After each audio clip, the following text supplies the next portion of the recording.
محمد صلى الله عليه وسلم وكافة الأنبياء والمرسلين والملائكة المقربين والأولياء والصالحين. شهد اللهم الفاتحة. أعوذ بالله من الشيطان الرجيم. بسم الله الرحمن الرحيم. الحمد لله الرحمن الرحيم مالك يوم الدين. إياك نعبد اهدنا الصراط المستقيم صراط الذين أنعمت عليهم غير المغضوب عليهم ولا الضالين. آمين. Assalamualaikum warahmatullahi wabarakatuh. Alhamdulillah rabbil alamin wassalatu wassalamu ala asyrafil mursalin sayyidina wa nabiyyina Muhammadin sallallahu alaihi wasallam wa ala alihi wa sahbihi ajma'in, amma ba'd. Qala rabbi israh li sadri, wahai Tuhan lapangkanlah dadaku, wa yassir li amri, wahai Tuhan tolong pun mudahkanlah segala kerja buatku. Wahlul 'uqdatam min lisani, wahai Tuhan tolong rombaklah mana-mana benda yang tersipu, yang tersilap faedahku. Yafqahu qawli, supaya orang ramai dapat faham kata-kataku.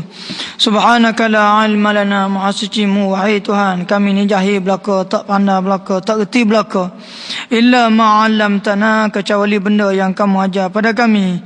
Innaka antal alimul hakim, sesungguhnya mu wahai Tuhan maha mengetahui gak bijaksana. Wahai Tuhan, amma ba'd.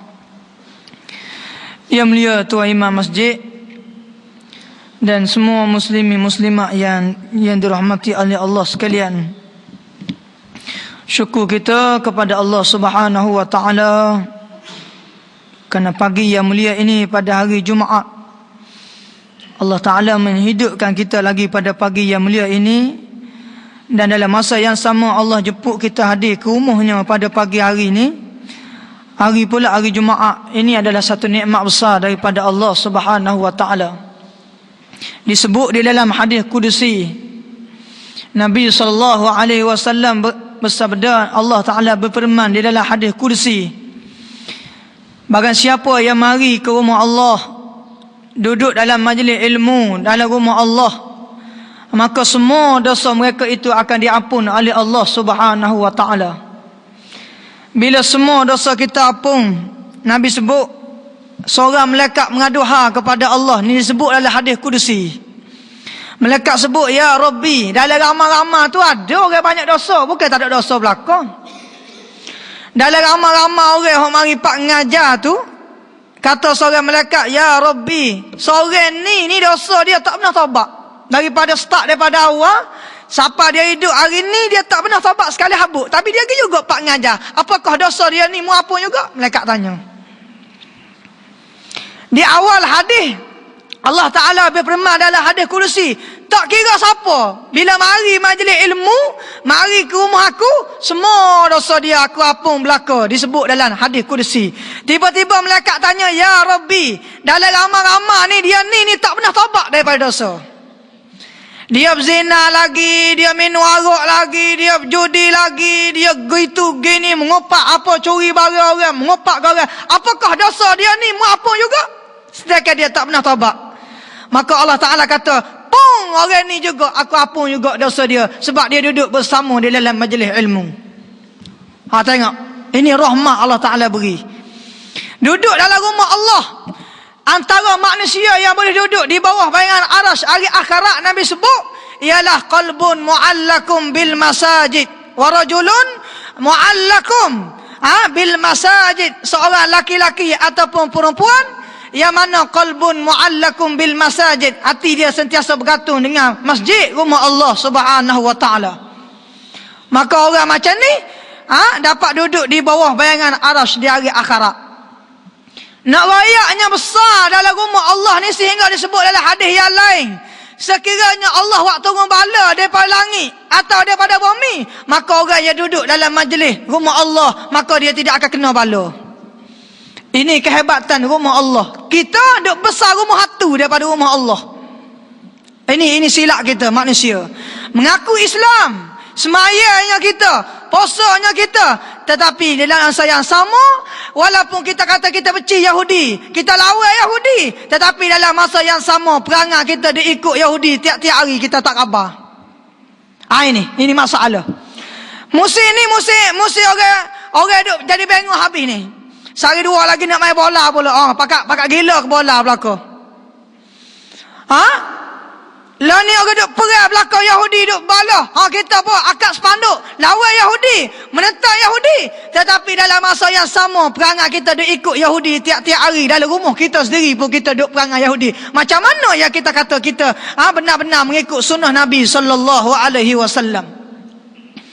Anak kita contohnya perangai Yahudi, tak tutup aurat contohnya. Keluar rumah tak kelubur. Bergandung situ, bergandung sini, tak tahu jatuh mana, tak tahu anak siapa, tak tahu gelik masa mana, tengah malam ke tengah hari ke. Ini ibu bapa yang tidak ambil cakna. Maka ibu bapa macam ni berperangai Yahudi dalam rumah. Sedangkan dalam masa yang sama dia benci Yahudi, tapi dia tak khabar dalam masa yang sama dia ikut Yahudi. Betul sebagaimana sabda Nabi sallallahu alaihi wasallam, an Abi Sa'id Al-Khudri radhiyallahu anhu anna Rasulullah sallallahu alaihi wasallam la tattabi'anna sanana alladhina min qablikum shibran bi shibrin wa zira'an bi zira'in hatta law dakhalu fi juhri dhabbin lattaba'tumuhum. Qulna ya Rasulullah al-yahud wan nasara qala faman. Rawahu Muslim. Hadis yang kelima muka surat 31 dalam kitab peristiwa akhir zaman 40. Hadis ni riwayat daripada Abi Sa'id Al-Khudri, mantu kepada Abu Hurairah radhiyallahu anhu, sahabat Nabi kita Muhammad sallallahu alaihi wasallam yang paling banyak riwayat hadis.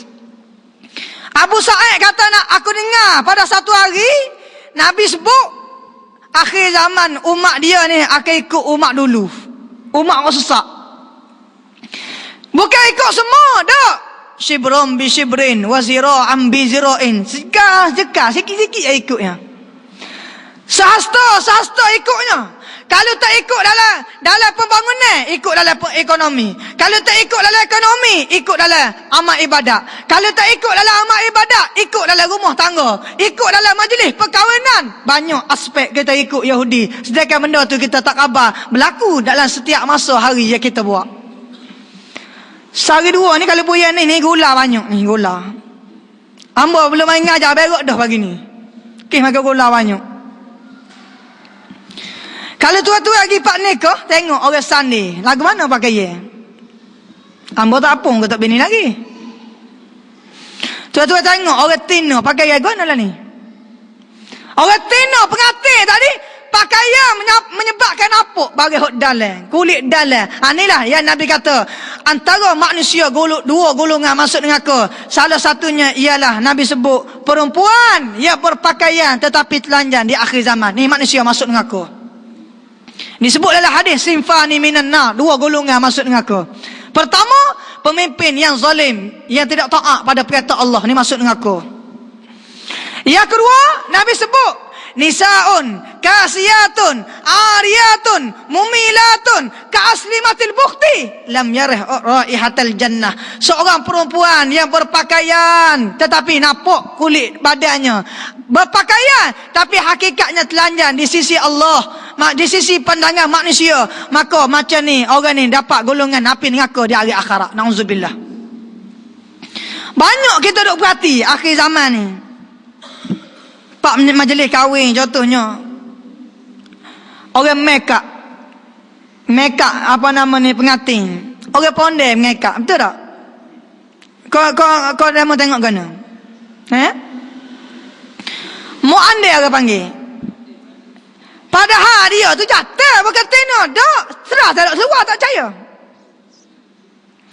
Duk jamuh muka orang tena, duk lecu, duk gotu, duk jamuh hok jatuh, duk gitu gini, disebut dalam hadis majlis tu akan dilaknat oleh Allah Subhanahu wa taala. Antara sebab majlis yang dilaknat oleh Allah ialah manusia yang panggil orang memekak sedangkan dia perempuan, lelaki yang memekak dia. Kalau dia lelaki, perempuan yang memekak dia. Ni banyak berlaku majlis kahwin. Tak sedar ayat mana pun. Banyak berlaku benda macam ni. Sepatutnya dah jatuh, panggil jatuh, mereka salah apa ya?